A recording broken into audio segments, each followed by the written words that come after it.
Olá, eu sou a Duda Ruiz e você está no canal Escrito à Mão. Nós estamos estudando a Bíblia juntos e estamos no capítulo 9 de Atos dos Apóstolos ou Atos do Espírito Santo.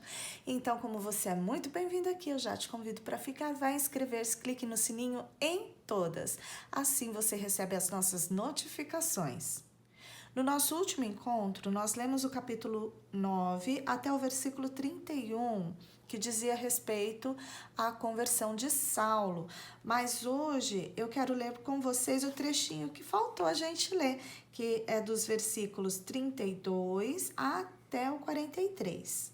Esse trechinho aqui vai nos contar duas histórias, a história de Enéas e a história de Dorcas.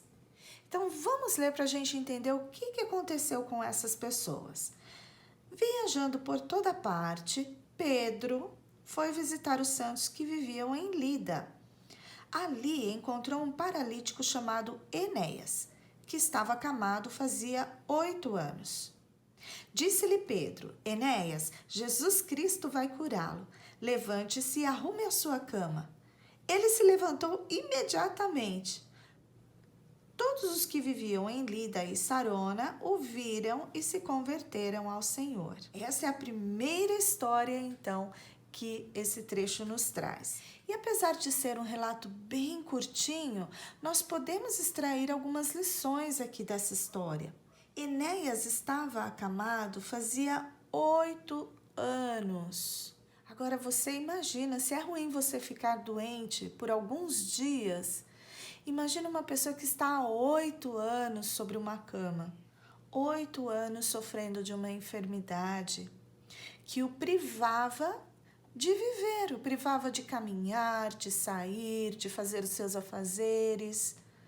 Muito provavelmente ele não via nem a luz do sol. E Pedro lhe diz: Jesus Cristo vai curá-lo. Sim, porque o Senhor Jesus, Ele quer nos resgatar de um estado mórbido, de uma vida sem sentido, de uma vida paralisada. Esse homem era paralítico e ele não podia caminhar, ele não podia viver. A sua vida estava parada ali sobre aquela cama. Talvez não por uma doença, não por uma enfermidade, mas muitas pessoas passam anos paralisados, anos sem produzir, sem caminhar, sem trabalhar, sem fazer. Muitas pessoas paralisaram o seu ministério, estão anos sobre uma cama, simplesmente esperando a morte chegar, esperando o fim chegar. Mas não é isso que o Senhor Jesus deseja para as nossas vidas. Quando Pedro aborda, ele diz: Jesus Cristo vai curá-lo. Levante-se e arrume a sua cama. E aí, aqui o trecho nos conta: ele se levantou imediatamente. Ele não duvidou, ele não questionou, ele simplesmente se levantou imediatamente.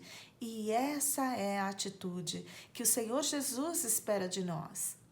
Ele aceitou aquela palavra de que Jesus iria curá-lo e se levantou, respondeu ao comando de Pedro imediatamente. Mas quantas vezes o Senhor nos diz para nos levantarmos e arrumarmos a nossa cama e nós ficamos ali fazendo corpo mole? Ah, será, Senhor?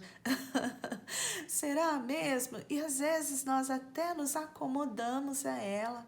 Nós nos acostumamos tanto àquele estado de paralisia que somos tomados por esse estado, pela preguiça, pelo desânimo, pela falta de vontade. A atitude de Enéas aqui é uma atitude a ser seguida. Se o Senhor disser levante-se, levante-se imediatamente, pule da cama.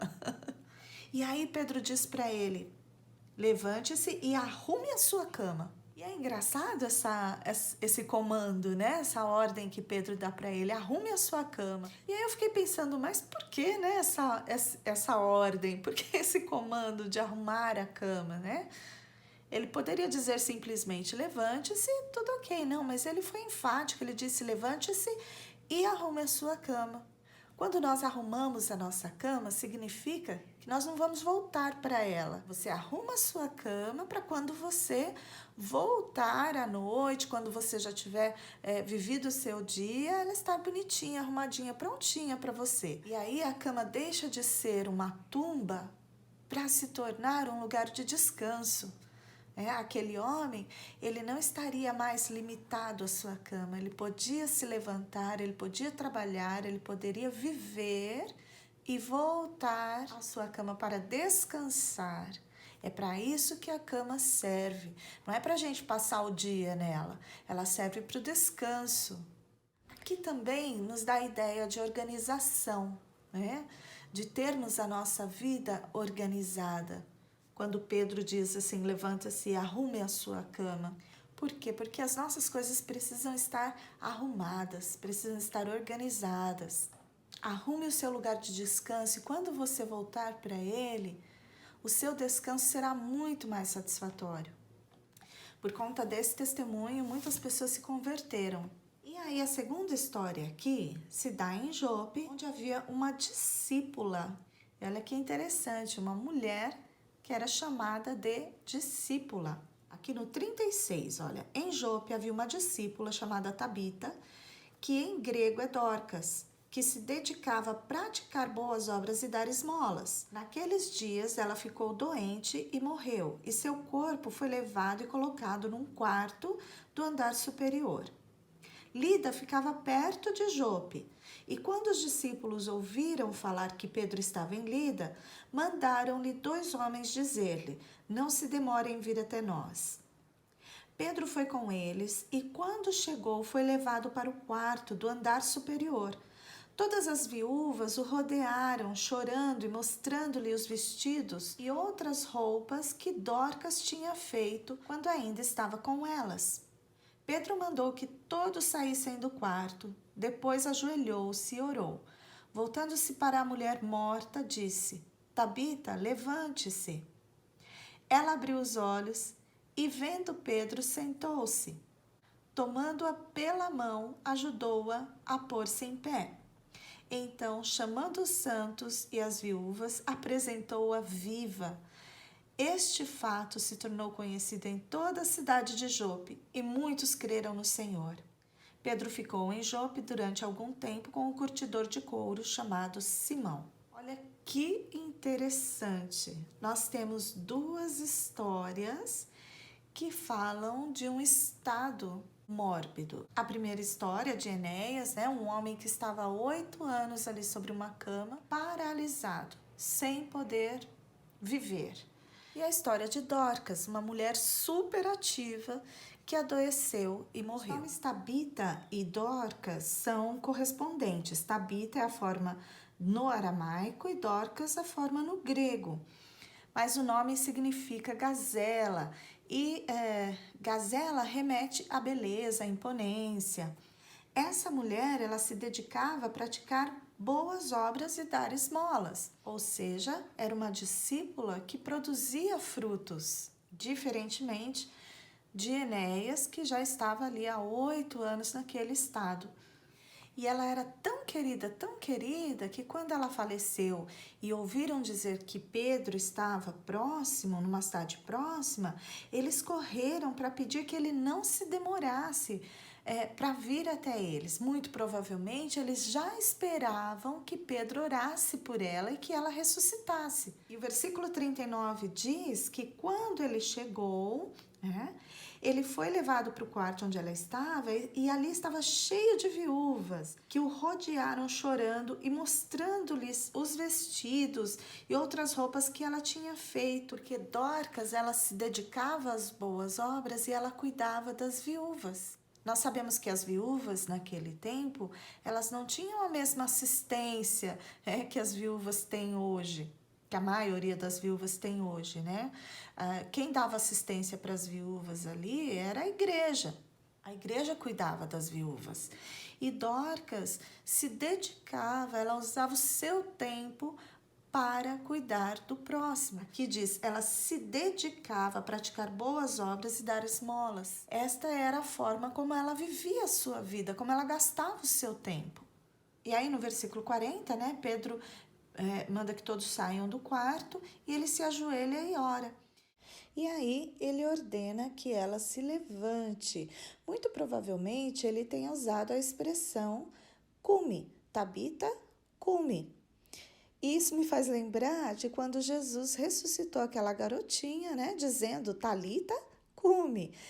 Talita significa menina, mas até o som ficou próximo aqui, né, de Tabita.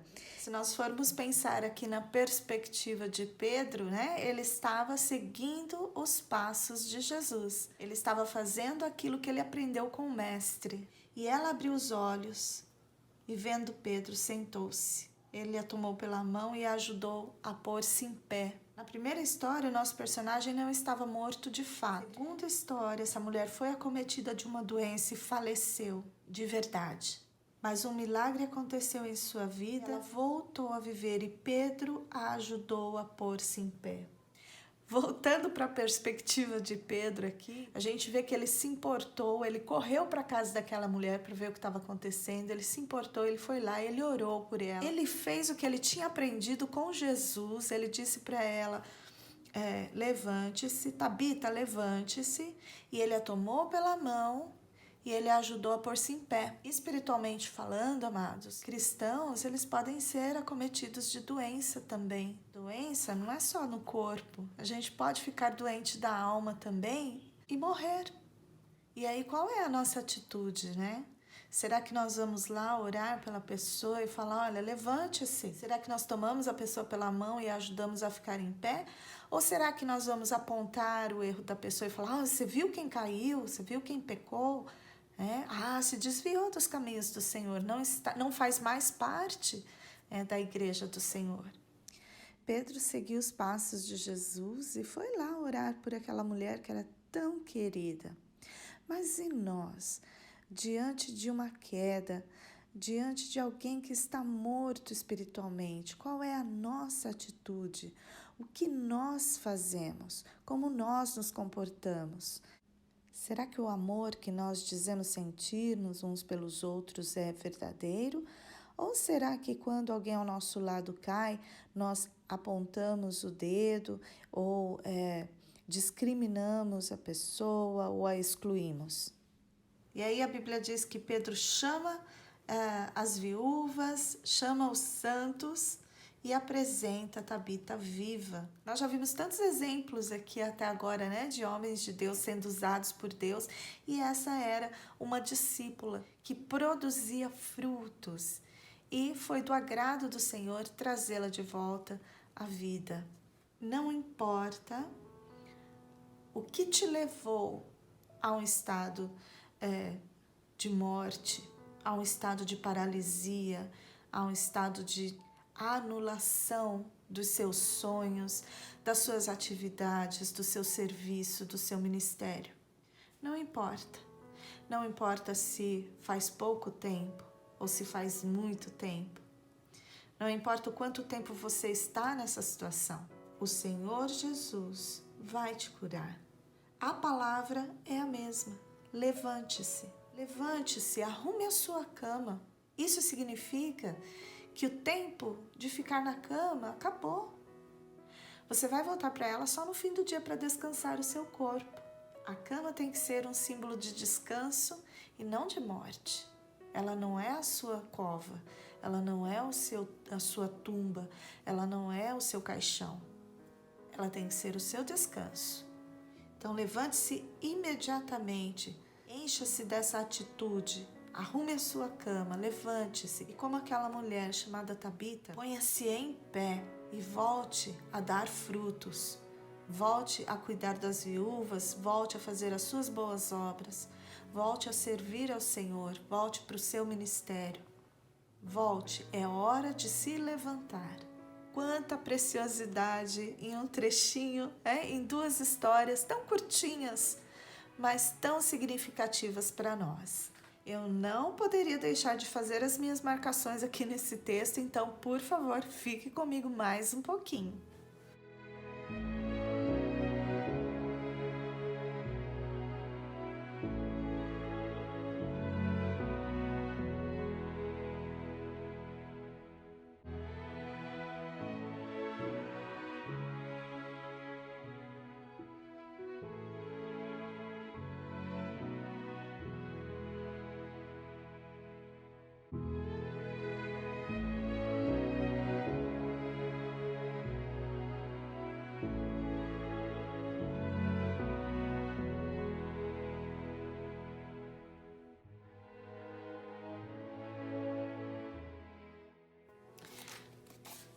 prontinho. Eu usei esse papel aqui que vende lá na Daiso. Quando você risca, ó, tá vendo? Ele é coloridinho por baixo.